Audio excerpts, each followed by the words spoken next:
어린이용 코로나19 백신 접종에 한 걸음 더 가까이 다가섰습니다. 어제 연방보건당국은 이달 초 화이자가 제출한 5세에서 11세 어린이 대상 코로나19 백신 사용 승인 신청에 대해 심의에 착수할 것이라고 밝혔습니다.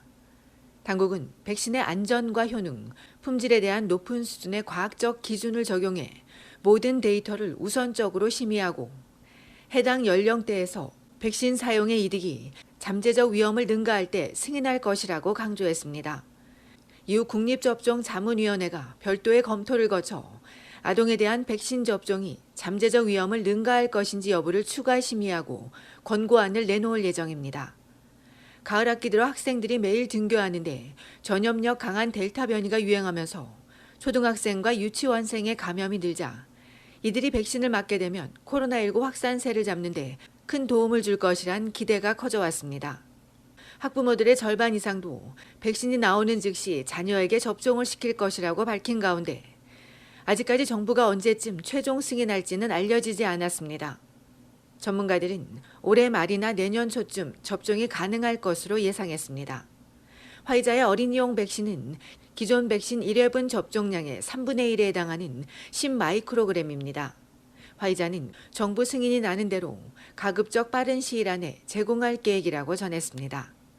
캐나다 인구의 10%가 5세에서 14세 사이입니다. 앞서 브리티시 컬럼비아주 정부가 어린이 접종을 대비해 사전 등록을 시작했으며 온타리오주 토론토 등도 준비 중인 것으로 알려졌습니다.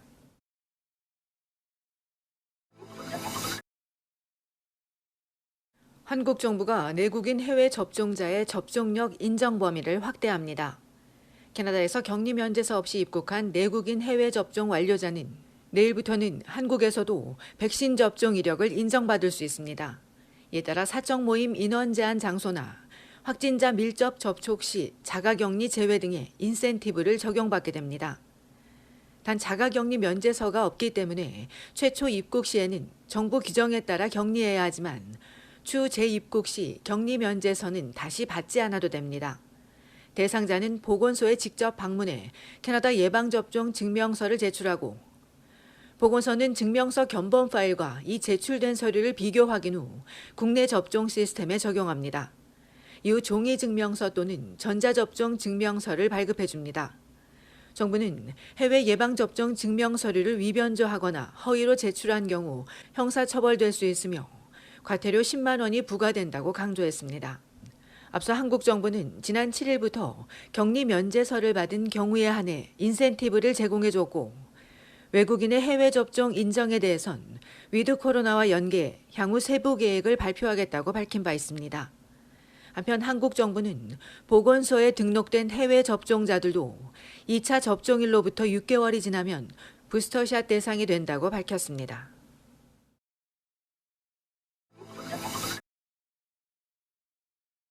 온타리오주 토론토시에 티푸스성 질병을 옮기는 쥐가 득실거리는 것으로 나왔습니다.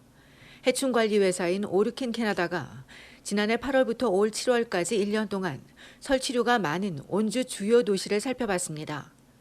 그 결과 최악의 도시 1위에 토론토가 2년 연속 선정됐습니다. 토론토가 인구 밀도가 높은 데다 악취나는 쓰레기 더미가 많고 지하철 터널과 지하로 등이 연결돼 설치류가 증식하기 좋은 조건이라고 오르킨 캐나다가 지적했습니다. 토론토에 이어 미시사가와 스카보로가 뒤를 이었고 지난해 12위였던 오타와가 4위로 뛰어올랐습니다. 놀스욕과 에토비코, 리치몬드일과 브램튼에 이어 런던도 9위에 이름을 올렸습니다. 오르킨은 특히 코로나 팬데믹 이후 재택이 늘면서 가정집에서 음식물 쓰레기가 많이 배출되자 이들이 주택가로 이동했고 심지어 낮에도 종종 목격됐다고 지적했습니다. 실제로 봉쇄기간에 나온 음식물 쓰레기는 비봉쇄기간보다 13.5%나 많았습니다. 때문에 일부 도시에선 이전보다 더 많은 설치류가 증식한 것으로 알려졌습니다. 이에 업체는 겨울을 대비해 집 주변에 구멍을 막고 창문과 문틀에 단열재를 설치하며 관목은 집 벽에서 1m 떨어뜨리고 막힌 배수로와 상수도는 청소하며 집 주변에는 쓰레기와 오래된 음식을 두지 말아야 한다고 조언했습니다. 한편 캐나다 전국 도시에서 설치류들이 확인되고 있지만 70년에 걸쳐 설치류 통제를 해온 알버타주에선 거의 찾아보기 힘든 것으로 알려졌습니다.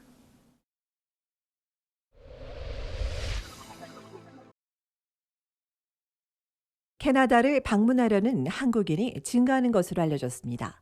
온라인 쇼핑몰 G마켓과 옥션에 따르면 지난달 캐나다의 국제선 항공권 매출이 전년 동기간보다 131% 증가했으며 이들이 출발하는 시기가 올 12월과 2022년 1월에 집중돼 겨울방학과 연말에 방문하려는 것으로 알려졌습니다.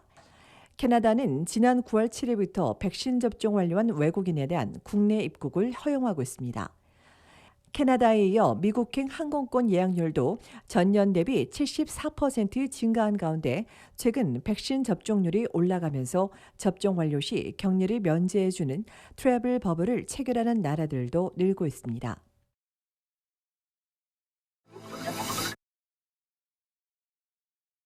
다음 달부터 기소중지 재외국민 특별 자수기간이 운영됩니다. 기소중지가 여권갱신이나 불법 체류, 영주권 취득 등 법적 지위에 미치는 영향이 큰 점을 감안해 한국 정부는 이 기간 주 토론토 총영사관을 통해 자수할 경우 합의 기간을 부여하거나 조사 방식을 간소화해 주는 등 수사 절차상의 편의를 제공해 줄 예정입니다.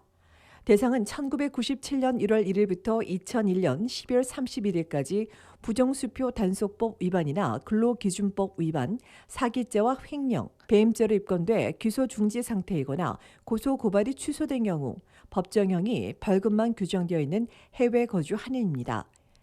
재기 신청자는 신분증을 소지한 뒤 반드시 직접 재외 공간을 방문해야 합니다.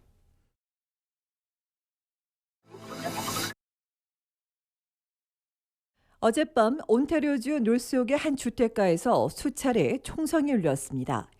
어젯밤 11시쯤 놀스옥 동쪽 레슬리 스트리트 인근 핀치 애비뉴 이스트와 브람스 애비뉴에서 남성 한 명이 총이 맞고 병원으로 이송됐으며 다행히 생명엔 지장이 없는 것으로 알려졌습니다. 여러 발의 총성을 들었다는 지역 주민들의 신고로 출동한 경찰은 현장 주변을 탐문 조사하는 한편 현장에서 발견된 피해자를 상대로 수사할 계획이라고 전했습니다.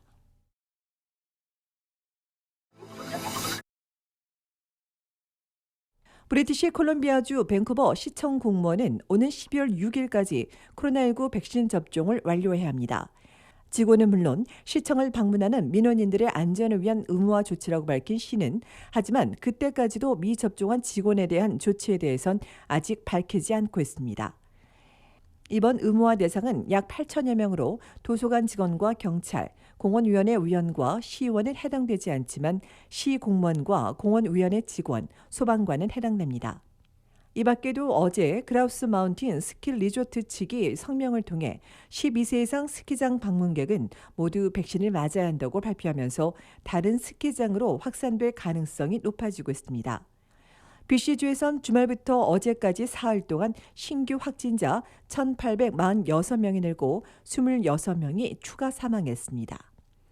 한편 온타리오주 토론토 시청 공무원은 이달 말까지 모두 백신을 맞아야 합니다.